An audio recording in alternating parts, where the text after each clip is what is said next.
Welcome to the Dag Code Podcast. This is DDS, where real fans come for real sports talk and no BS. We are your hosts, Blake Melton, Bradley Newberry, and we gave Matthew Parker the day off. Bradley, how you doing down there, bud?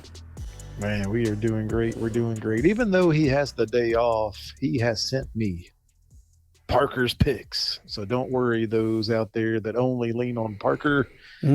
I'll share with you his award-winning picks. People rely on those picks. People rely on them. And for good reason. He leads the way in our NFL picks on this panel. He is 12-8 in NFL picks. You and I are both one game behind him at 11-9. Still not bad. Still not bad. Everyone should listen to this. I know. I mean, hey, guys, we say it all the time. People are making money off of our picks here. Hope you're making some of it. Yeah, go ahead and hit that subscribe button so you don't miss out. Absolutely. Give us a thumbs up there. Leave us a comment. Get that conversation started. We always drop this show before the Sunday slate, so you'll have plenty of time to listen, let it all sink in, and go to your favorite sports betting app. Make some money with us. There you go. We're going to start this show with the hometown Tennessee Titans. They are on the road again, Blake, as the song says, coming off a loss against the New York Jets. They're going to the next worst team in the Jacksonville Jaguars. And yet another rookie quarterback here in this matchup. The Jaguars are 0-4 coming into this game. They've lost 19 straight games. But the question I ask, do the Titans have enough players to field a team? Well, you hit the nail on the head there. I mean, the Titans are just absolutely decimated with injuries. Even so, the loss last week it should not have happened. It doesn't matter. No excuses there. We've talked about the off-field issues with the Jacksonville Jaguars. Are they catching them at a good time? I don't know. I mean, I think Parker and I have both mentioned that this could be something that either galvanizes Jacksonville or it could send them deeper. You know, it could start the downward spiral faster. But Tennessee for sure is missing a lot of key players. Julio Jones still out with a hamstring. Jayon Brown's out with a knee. Darrington Evans is out. Danico Autry, Nick Westbrook. I mean, good grief. The list is just, it's ridiculous how many injuries that they've sustained over the last couple of weeks. But we'll see. You know, Sam Brilo, he had some limited practice. We're recording this on Thursday. So here on Thursday, he had some limited practice with his foot injury. I'm just hoping that we can get some of these folks back. And I mean, goodness gracious, I'm with Bradley. The injuries are for sure a concern. Yeah, I mean, as the Jags fan, hope. I have hope, man. I will say, as horrible as the after game stuff was with this Urban Meyer BS, if I'm just looking at it on the field, I feel like they've progressively gotten better every game. Believe as bad can be against a Houston Texans team that is god awful. And then game 2, winning. They were leading Arizona, and then they were leading again against Cincinnati. And I mean, it's just they're progressively getting better. Defensive end Jihad Ward, first year with the Jags, just like Urban Meyer.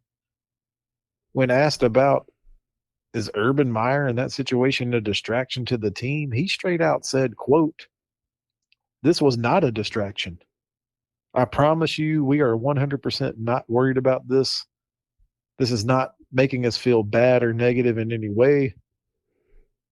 We keep on moving, and the Tennessee Titans are next." So I guess as a Jags fan, seeing a player that has been there just as many days as Urban Meyer saying this when he didn't have to, you know, it gives me some hope, because if their minds are just focused on the Titans, which I hope it should be with them being professionals, we could be in for another slobber knocker here, especially if the injuries are still there for the Titans.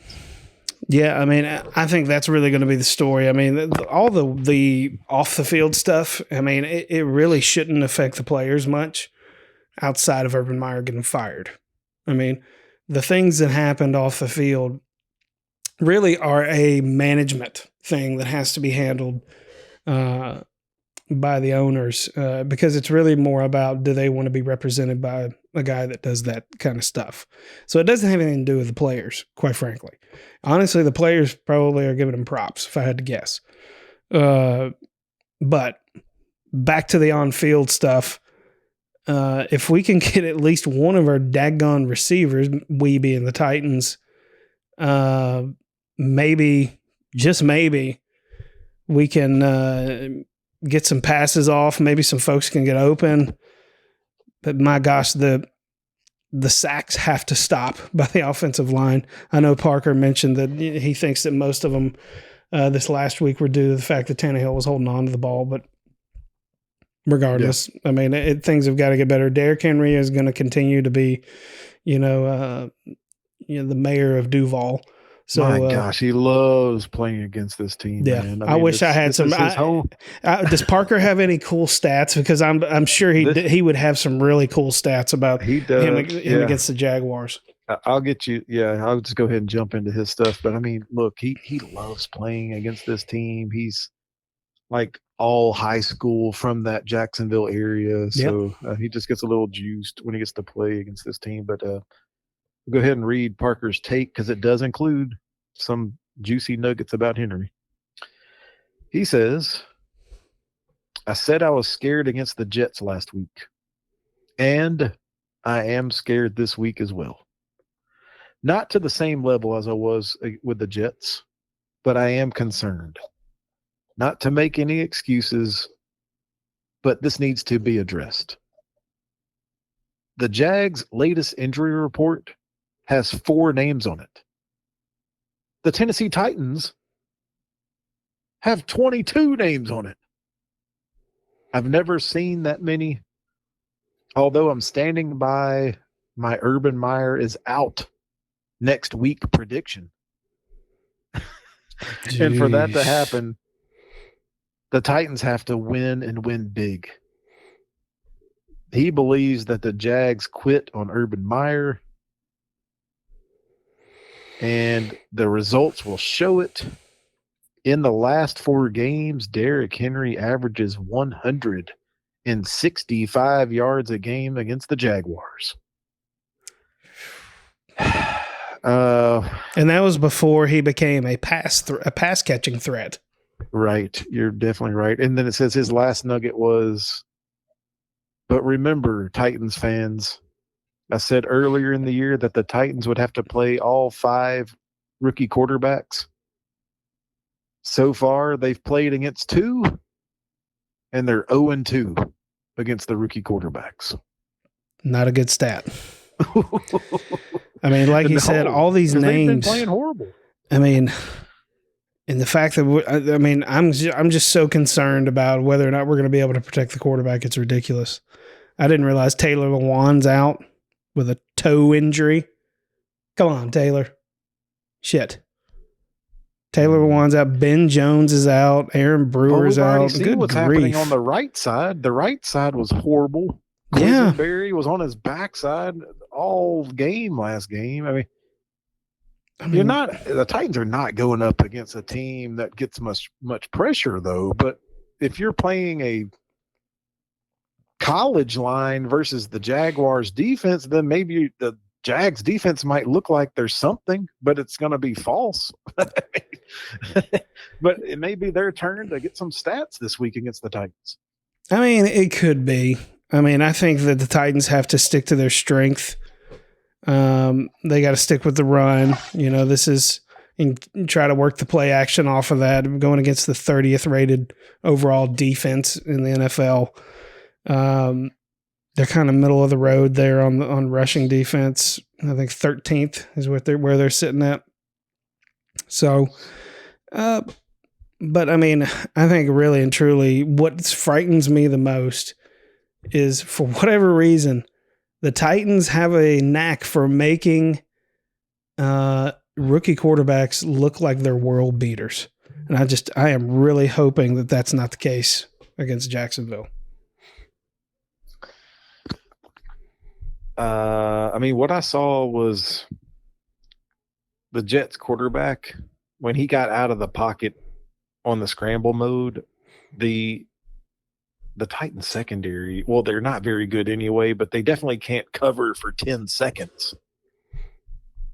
So they're just like throwing it deep because the cornerbacks were gassed. Old Jackrabbit had no gas left in the wheels after 10 seconds of covering. Yeah. They were letting Keelan Cole and Corey Davis get deep. Well, and the problem is, the longer that the play goes on, it becomes more and more in the receiver's favor because the receivers start working back to the ball, and that's, defensive backs that's not how they train. They train to keep guys in front of them going the other way.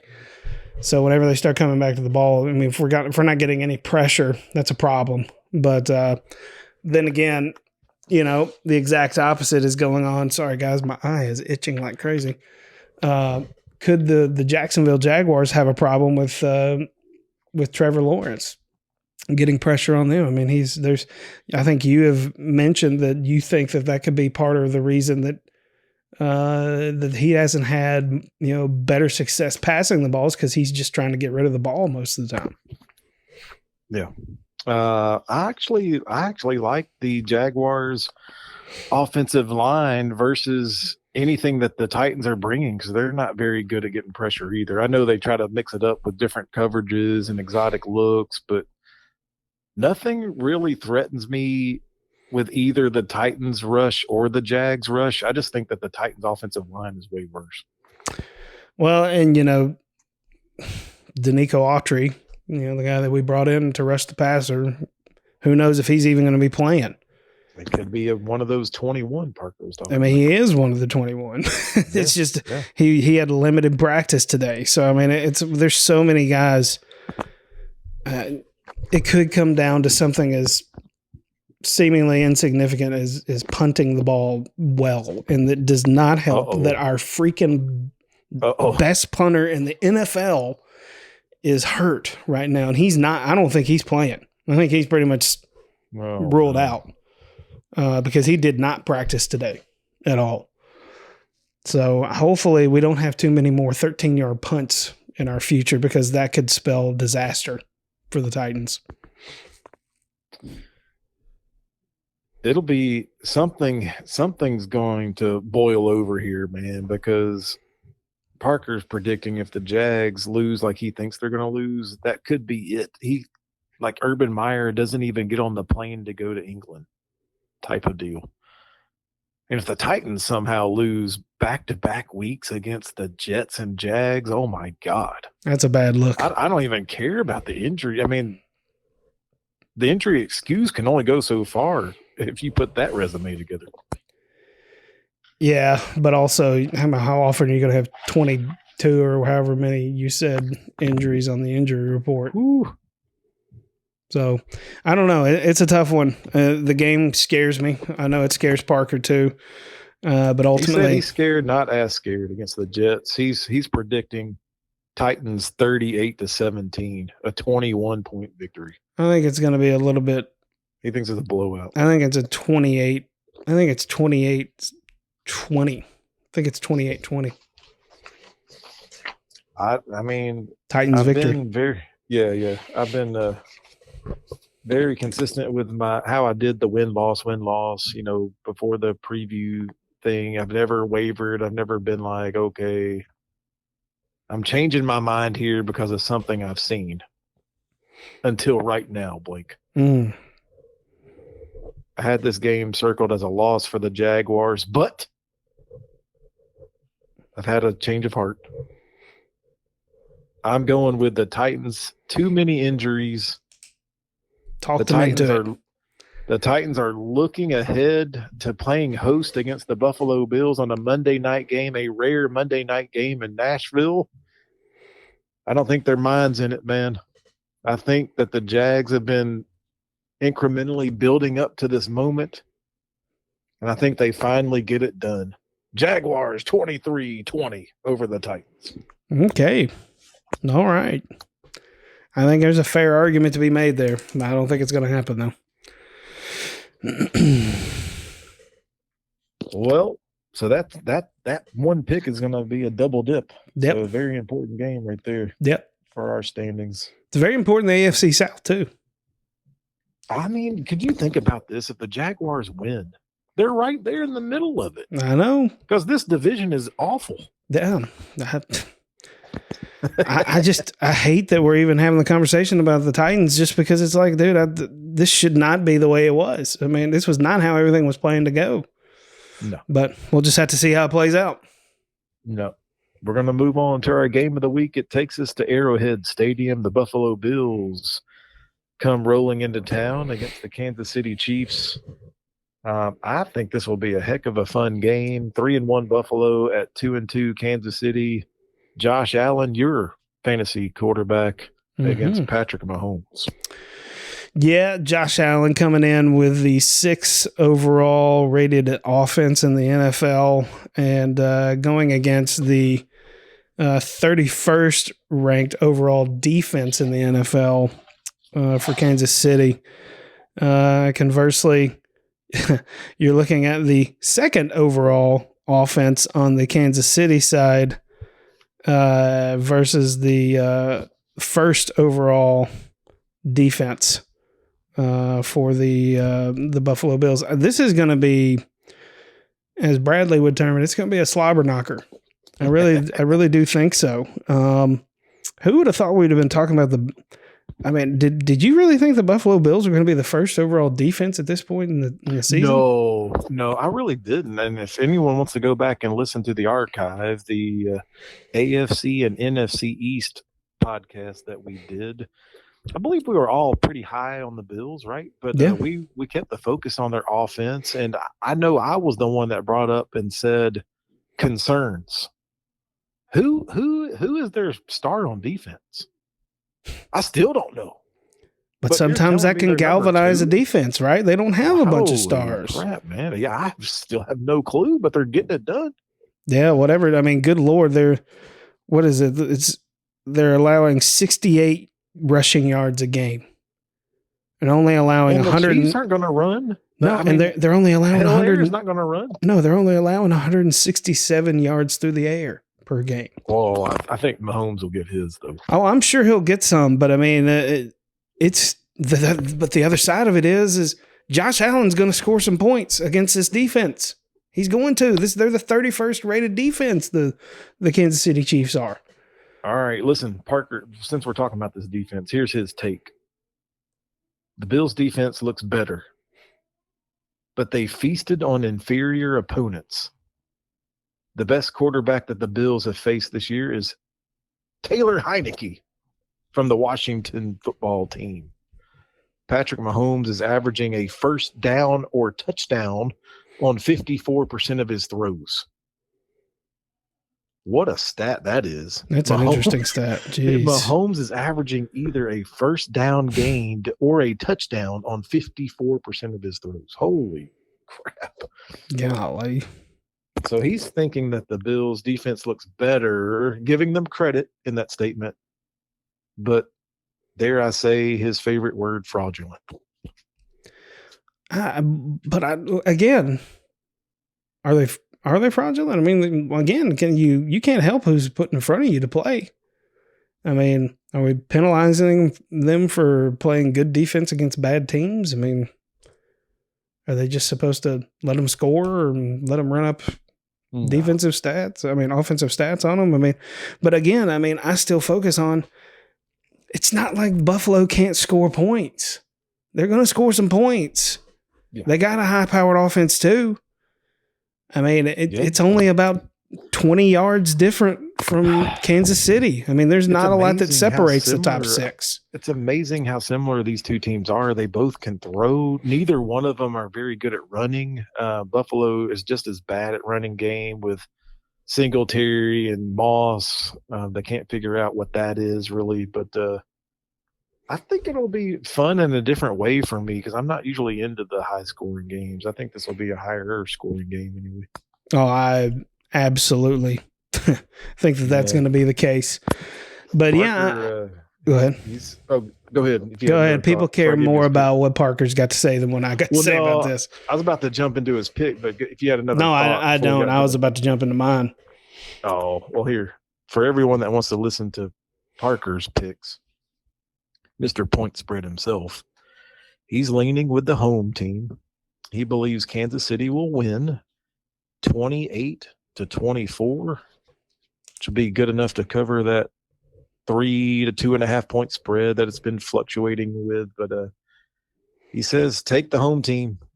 He can't foresee Kansas City falling to 2-3 here. Well, I hear him. I like that score 28-24, but I think it's actually going the other way. I think that Buffalo is going to take this one. I think we potentially could see a new little rivalry, starting to fester here between two young quarterbacks. I think this could be the birth of that. So that's kind of what I'm thinking there. I think Josh Allen's going to take a step forward, and I think this is just going to be a really good game. I'm going 28-24 Buffalo. And why not? And why not be a new rivalry? These two teams just played in the AFC Championship game last year. We've got two young quarterbacks that should be in that tier of talking about for years to come. That kind of headlined the AFC, where I'm hoping my rookie quarterback gets at some point. But it may be one of those whoever has the ball last type of deals. I think that's a fair argument there. I am going to break the tie and go Buffalo 30-27. The Bills win this game. There you go. There you go. Come on. It's underdog time. We are looking for teams that are not supposed to win, but will win straight up. And before we get into it, let's remind the ladies and gentlemen out there that Blake, in his NFL underdog picks, a cool 4-0. That's right. Does Daddy have a feeling this week? Daddy does have a feeling. I'm looking at the golly. Now I don't have the line pulled up, but let me do that real quick. There it is. So I'm looking at this Green Bay Cincinnati game. Right now, where's that? That's next week. What is Vegas got? They got it Green Bay -3. Yeah, Green Bay 3. You look at the stats on this one. It's kind of incredible how close in stats they are. In the stats they are. Well, we know you've been on Joe Burrow the whole year, so I'm not surprised. Yeah, I mean that's the X factor for me. Is Joe Burrow? He's just he's a fun kid to watch. He's a winner, and he's gonna be in Cincinnati for this one, and he's gonna have his hometown crowd behind him. There's gonna be I think there's gonna be a lot of electricity in the stadium. But you look a little deeper at the stats. You look at the Bengals with the 22nd rated overall offense and the 7th rated overall defense. Green Bay has the 25th rated offense and the 6th rated overall defense. Does it get any closer than that?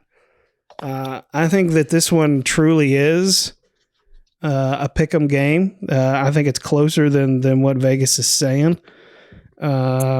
But I think that what it comes down to is Joey football. I'm an Aaron Rodgers fan too. But I do. Yeah. I really think that Joe Burrow could be that kind of. Is he the next kind of Aaron Rodgers prototype? Is he that guy that just goes out and wins? Just doesn't, you don't hear much out of him.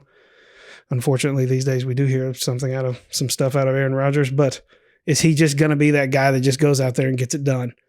I think there's an argument to be made for that. I think Joey football strikes again. He's got a little momentum now. He's got the Cincinnati fans. excited about football again. And I think he's going to go out there and get it done. I really do. Yeah. I could see it. I could see Green Bay, this being a road game, playing an AFC team, maybe not even interested, really, just going through the motions.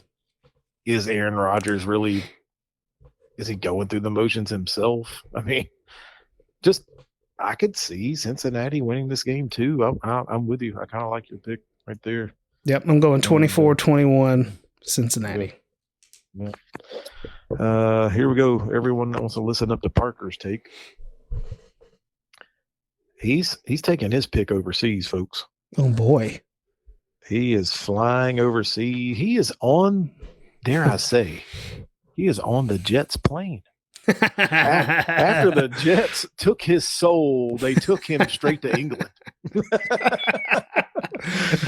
and he says, I can't believe I'm going here, but I'm taking the Jets over Atlanta. Atlanta without Calvin Ridley and Gage, two of their best wide receivers. They may have the only offensive line worse at pass blocking than the Tennessee Titans. Jeez. He believes the Jets win this game by 3.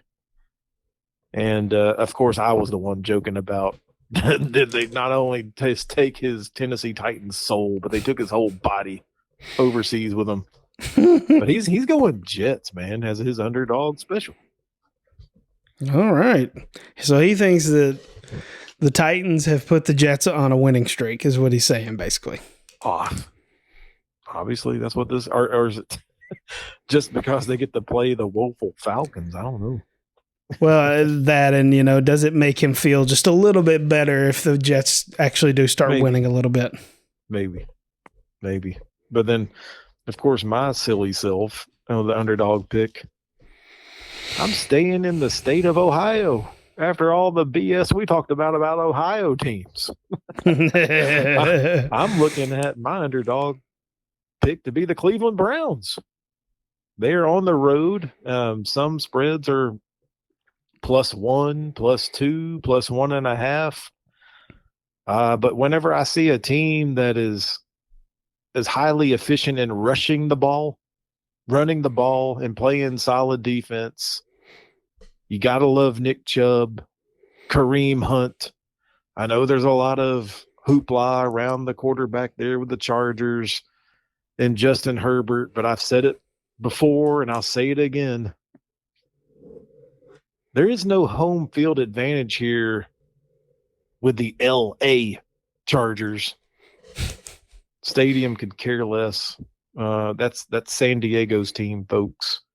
I believe Cleveland's going to go in there and win straight up 24-21.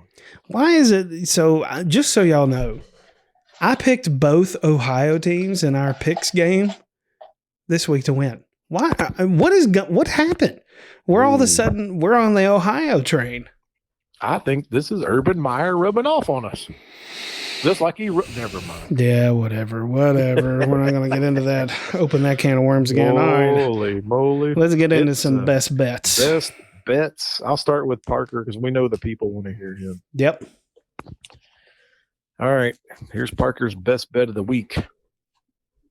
He likes the prospects of Trey Lance leading the San Francisco 49ers in against the Arizona Cardinals. By the way, Arizona is the only undefeated team left in the NFL. He says it's past time that they lost a game. He says they should have lost to Minnesota.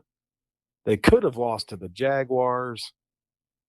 And they beat a team in the Rams last week, which the week before he said that the Rams just exhausted everything they had against Tampa Bay. The 49ers have lost the last 2 by a combined 9 points. Arizona is dreadful at stopping the run. If Trey Lance plays, he says that he'll be able to throw the ball just enough and run all over Arizona. He likes San Francisco straight up to win, but in his best bet, take San Francisco plus 5.5. All right.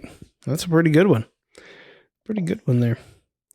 Well, I am a division game with Dallas and the Giants. Whoa, Dallas whoa, and whoa, whoa! You can't call someone's team boring, right? whatever. I mean, hey, what I see here is I see two teams that coming in, they don't. It doesn't look like the defense is that great on either team. But what I see is Dallas. I mean, they have the third overall offense. Dak Prescott is kind of, in my opinion, he's kind of the comeback player of the year. I don't think there's any question. There's hands down. Yeah. So I mean, he's done great this year. Right now, they've got it at 7. Dallas by 7.